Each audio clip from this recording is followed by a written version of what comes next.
சமீபத்தில் ரிலீஸ் ஆன கன்னட திரைப்படமான காந்தாரா சாப்டர் 1 திரைப்படம் வசூல்ல சக்கப்போடு போட்டுட்டு இருக்கு. இந்த படத்துடைய 2ஆம் பாகம் பாத்தீங்கன்னா முன்பே ரிலீஸ் செய்யப்பட்டது. அதாவது 2 வருடத்திற்கு முன்பாகவே அந்த திரைப்படமுமே நல்ல வசூலை கொடுத்ததால இந்த படத்திற்கு ஒரு மிகப்பெரிய எதிர்பார்ப்பும் ஓப்பனிங்குமே இருந்தது. கன்னடத்தை தாண்டி ரிஷப் ஷெட்டிய தமிழிலுமே பல ரசிகர்கள் தலையில் தூக்கி வைத்து கொண்டாடுறாங்க.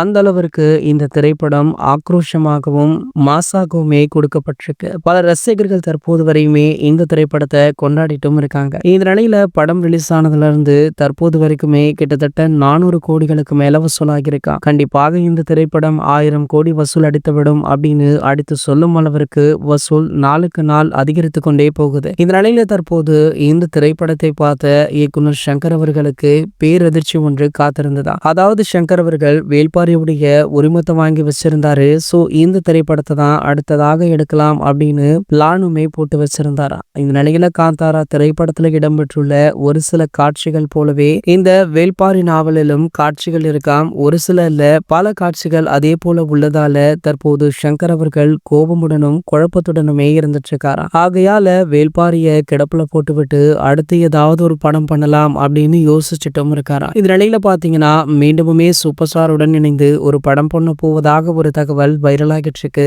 இந்த படத்துல சூப்பர் ஸ்டார் மட்டுமல்ல, இது ஒரு டுவல் ஹீரோ சப்ஜெக்ட் அப்படின்றதுனால நம்ம அஜித் சார் அவர்களையுமே நடிக்க வைப்பதற்கான பேச்சுவார்த்தைகளுமே ஒரு பக்கம் போயிட்டு இருக்கா. இது போன்ற செய்திகளை பற்றி நீங்க உடனே தெரிஞ்சுக்க நம்ம சேனலை மறக்காம சப்ஸ்கிரைப் பண்ணிக்கோங்க.